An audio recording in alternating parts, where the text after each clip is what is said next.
In the beginning, God created the heavens and the earth, and he created humanity, Adam and Eve, and everything was good and bright and sweet. There was no sorrow or sin or death or illness or cruelty or anything like that. There was no darkness. Humanity and God lived in friendship. And like I said, there were no problems. And then the serpent showed up and he whispers to Adam and Eve, and he convinces them of a lie, that the Lord is not to be trusted, and that you will be free without him. And so Adam and Eve, they do what the servant tempted them to do. They eat the fruit of the tree, they sin, they leave the garden, they leave God. And what they thought was that they were getting freedom, but instead what they got was slavery. Because after that sin, humanity lives in slavery to sin and to death. So as the centuries continue and humanity lives, humanity forgets all that it knew before. Forgot where we came from, forgot what we're here for, forgot how to act or what life is for. We forgot God. And humanity searches but finds little because we're blind. And humanity tries many things but achieves very little because we are bound. So we say, well, what about God? Is there God? Maybe. Don't know. You can't really know. But then, because God loves humanity, because he will not stand by while humanity is made a slave, God launches this rescue mission and he sends his son Jesus. And so this is where the gospel story from today breaks in. Jesus has been preaching, he has been doing miracles, and finally he takes his disciples aside and he says, "Who do you say that I am?" So he's brought you here today, and he asks you this question also. This isn't like, a survey question or something. It's not for all of us to answer all together, but he actually asks you in particular, in your life, in your place, with your family and background and all of that. On this day, he says, "Who do you say that I am?" So we're going to come up with an answer, but first we say, well, how do we come up with an answer to this question? Because there's a bunch of different questions that can be asked. But to come up with the proper answer for a proper question, first we have to say, is there a right answer? And if there is a right answer, then we ask, how do we find the right answer?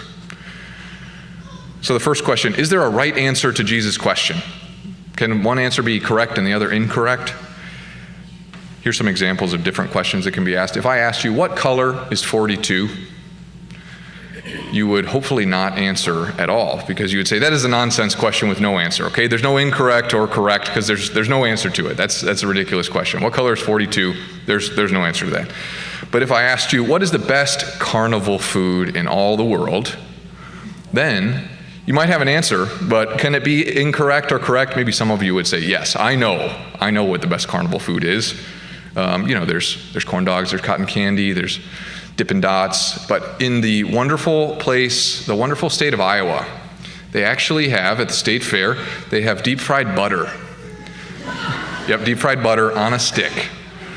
And so you go and you get this block of butter, deep fried and delicious on a stick. And the trick is that they have these vats so that as you go, you dip it in mayo and then eat it like that. Okay, so we would all have opinions on what the best carnival food is.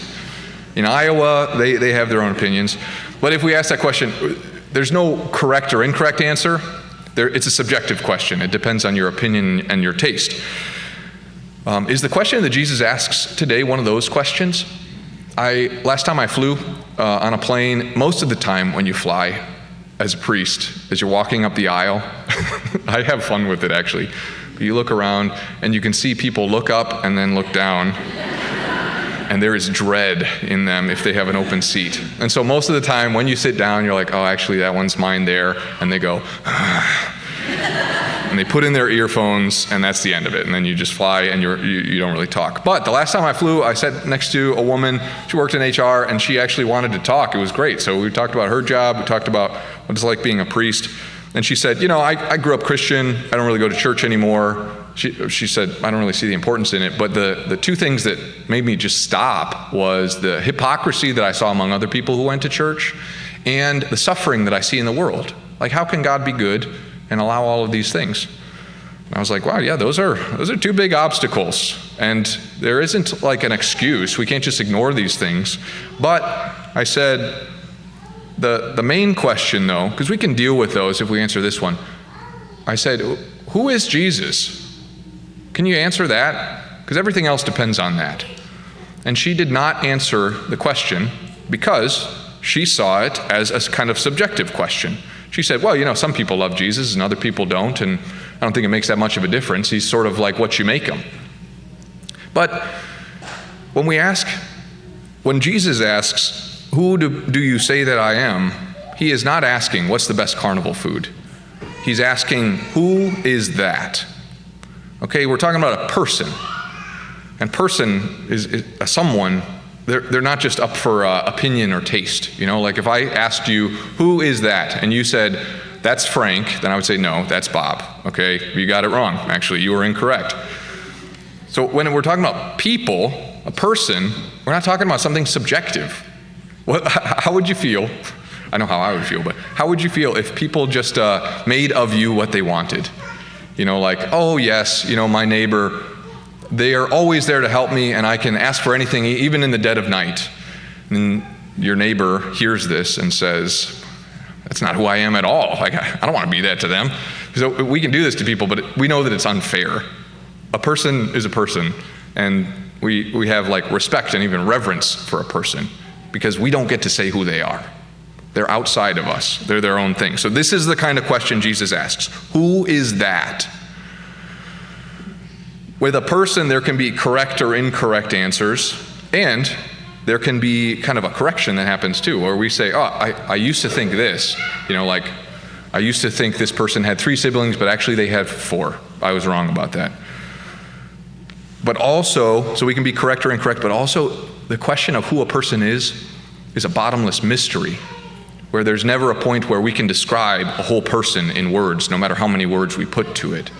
At the end, there's still something elusive, something that we haven't captured or totally understood. So there's always more to know. There's always a deepening that happens. So to answer this question to Jesus, like we said, the first question is there a right answer? And to that we say, yes, there is, because Jesus is a person. Then we say, how can we find the right answer if there is one? How do you learn who a person is? Like every day. When you meet somebody, how do you find out who they are? Very often, we've heard things about them, but until we meet them, we can't really say we know them. Because very often somebody says, oh, that guy, he's the biggest jerk. And then you meet him and you say, actually, he was a very kind man. I don't know what that person was talking about. They got it wrong. How do you learn who a person is? Are you doing this with Jesus like you would for somebody else? If he's a person, and we have ways of getting to know a person, are you doing that with him? When we say, like Jesus says, what do other people say about him? We'll get a mixed bag, for sure. It's not like a great source. Some people are right, some people are wrong. But it's really important in the gospel today. Jesus actually, he gives certain people the responsibility of telling people who he is and who he is not. He does this with Peter today in the gospel. So as you take in the opinions of others and formulate your own answer, you got to keep that in mind too. There are certain people that Jesus says, ask him. As we look for the correct answer to this, the right answer, the one place that we haven't looked yet, and the one most important place to find out who he is what does Jesus say? Who does Jesus say that he is? Here's some of what Jesus says. He comes and he says, I am your creator, and I made you for joy.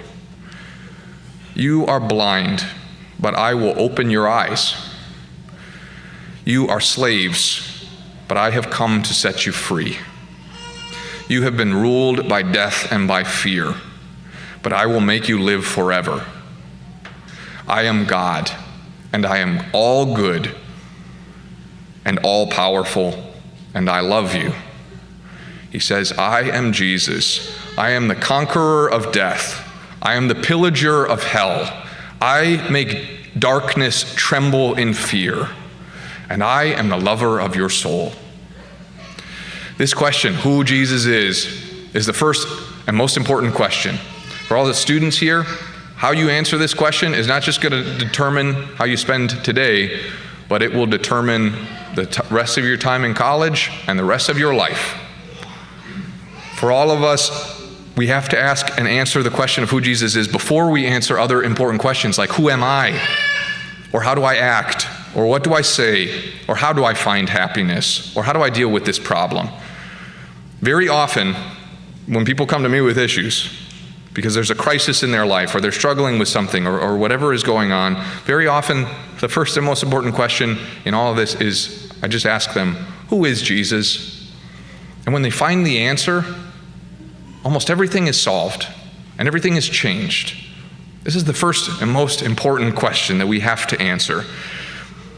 Jesus asks it today, and he asks it of you, and he doesn't allow us to sidestep the question.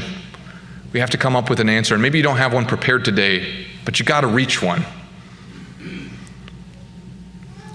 Many of us have answered this question before, maybe thousands of times, but our answer is we have to answer it every day because it is always deepening. And because it changes how we answer it, it changes everything for us.